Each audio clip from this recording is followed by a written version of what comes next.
XXx was released August 9th, 2002. It's an action film directed by Rob Cohen. The film stars Vin Diesel, Asia Argento, Martin Scorsese, and Samuel L. Jackson. The plot of XXx is very simple. A Russian terrorist organization known as Anarchy 99 has a plan involving a chemical agent.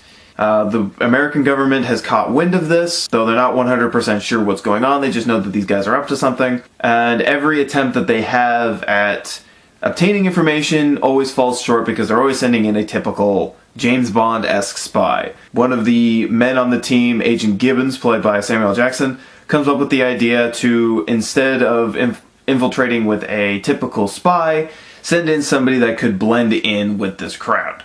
Thus, Xander Cage, played by Vin Diesel, is involved, and he is a extreme sports enthusiast slash kind of anarchist himself, or kind of, I don't really know what he is. He kind of has like fight the powers and fight the authority figure kind of mentality, but they never really explain what he is. He just does stunts and films them and gives a spiel on them about like how this senator wants to ban video games and heavy metal music because they promote violence and yada yada, but they never really like explain what X's agenda really is. But so yeah, he's hired and he's sent in to infiltrate this group. So let's get the pros out of the way. For starters, I grew up watching this film, and when I say I grew up watching this film, I watched maybe 5 scenes, which are the action scenes.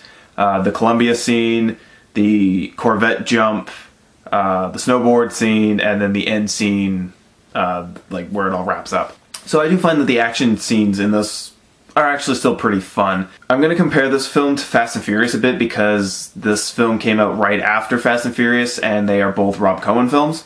And I did actually find some similarities here and there between the two films. But the one thing that I want to mention is, with Fast and Furious, I recently watched it, put up a review on Letterboxd. And I mentioned how I know it's not that great of a film, but the nostalgic factor kind of like saves it for me.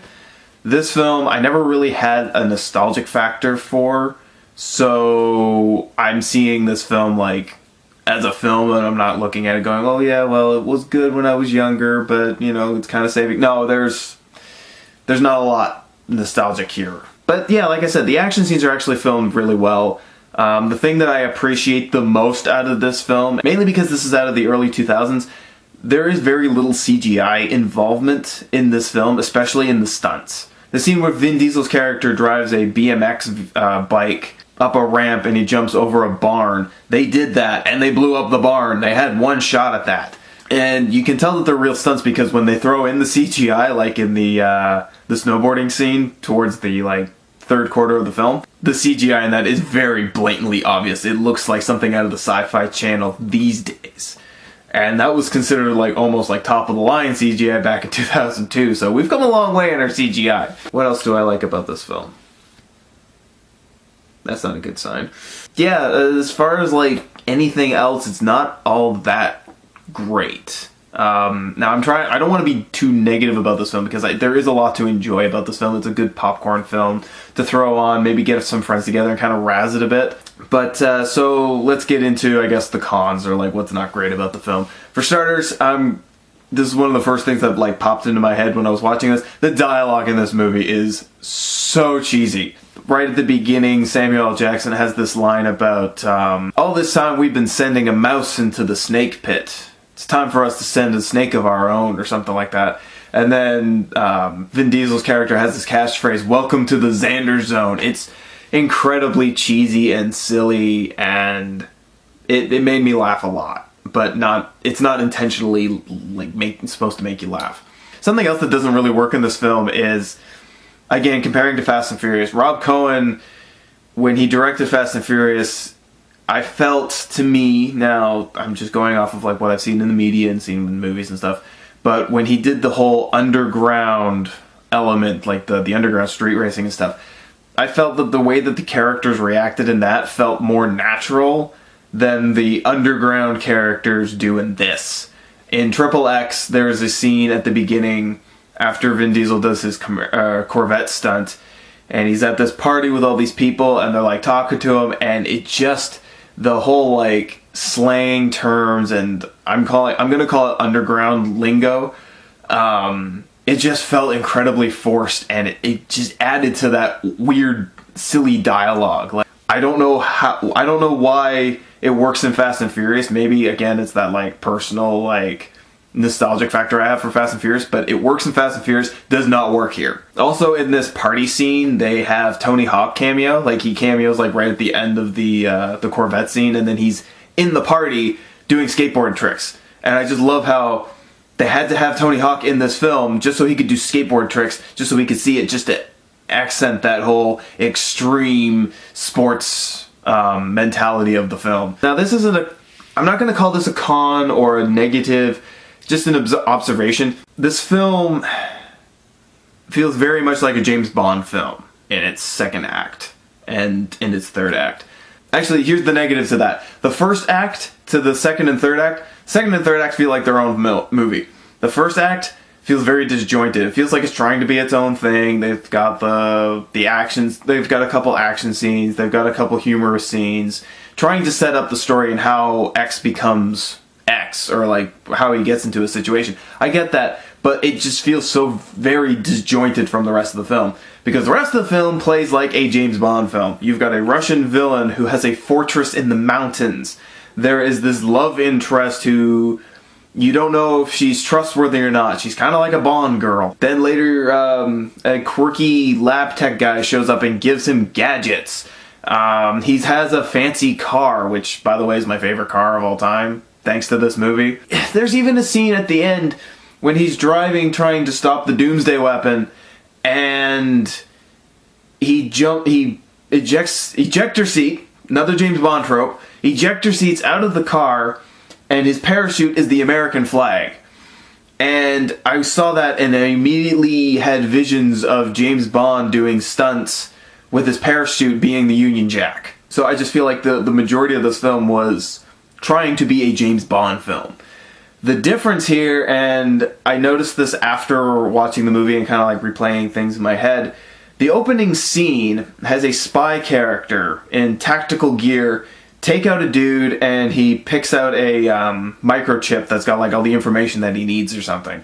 And he takes off his tactical gear and he reveals like a suit, like a James Bond tux. And he goes in through a door thinking that he can hide and blend, and he winds up in a Rammstein concert. And everybody's got like mohawks and spiky hair and piercings, and this dude sticks out like a sore thumb.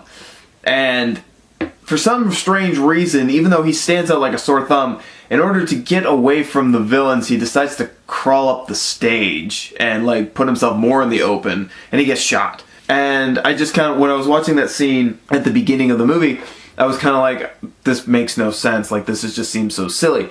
But then when I started seeing the comparisons, or the allusions to a James Bond film, I suddenly realized that like they're doing like some sort of metaphor for like the typical James Bond character isn't going to work here. He's just going to get shot. We need somebody who's extreme. While I appreciate them trying to take the spy genre, which pretty much at the time especially was just James Bond, and maybe Mission Impossible, take that spy genre and try and like twist it on its head and do something different with it, I feel like they kind of failed in that aspect, because the rest of the movie plays like a James Bond film. There are shots that I'm watching it and I'm like, you could take this shot of XXX crawling up the side of a mountain, you could put that in On Her Majesty's Secret Service. You could put that into that movie and you probably would never be able to tell the difference. And I feel like if they had tried to push more for the whole changing the way a spy film works, it probably would have worked better. But the fact that it just kind of falls into the same tropes that a James Bond film falls into, I didn't feel like the whole like James Bond thing worked. Another odd thing that I found, specifically with one scene, I found a lot of the film to be shot very well. The cinematography isn't actually that bad, but there's a scene at the beginning of the film, in the first act, where the Colombian army is descending on this drug cartel, and X is kind of caught in the middle. It's one of his tests to see if he's worthy of this mission, which to me, even in their lame, half-explained excuse for why they put X in this situation, it still feels very forced and just kind of random. We need to have an action scene here. But I just felt like that scene in particularly, the cinematography, the camera felt really tight on a lot of the action. Watching it, I first kind of complained, but then I went, maybe it's because I'm watching a full screen film. Because my DVD copy, yes, DVD copy, is the full screen edition, not the widescreen. I don't know. And I think part of that full screen tightness didn't help in that Columbia scene because there are a lot of explosions going on in that scene, and I felt that half of the scene, like half the shot, got washed out by the bright explosions because they were tight in because of the full screen thing. One last downside I'm going to say about this film is I feel that the film drags a bit in the middle, like during that second act. Everything works in the film, but it just feels like it just goes on. And I think part of that goes with that first act feeling so disjointed. If they were able to kind of like trim down that first act and kind of give an easier, more fluid explanation as to why they needed to hire XXX, and then get him into Russia and doing that whole thing, I feel like the film might have actually moved a lot brisker. Overall, the film is not a terrible watch. A true product of the early 2000s for sure, especially like early 2000 action movies. It's got a lot of tropes that you would find in a James Bond film, and I want to say that it's poking fun at the James Bond film, but I feel like it's more trying to homage, but trying to be its own thing, and it just doesn't quite mesh. Like I said, it's not a terrible watch.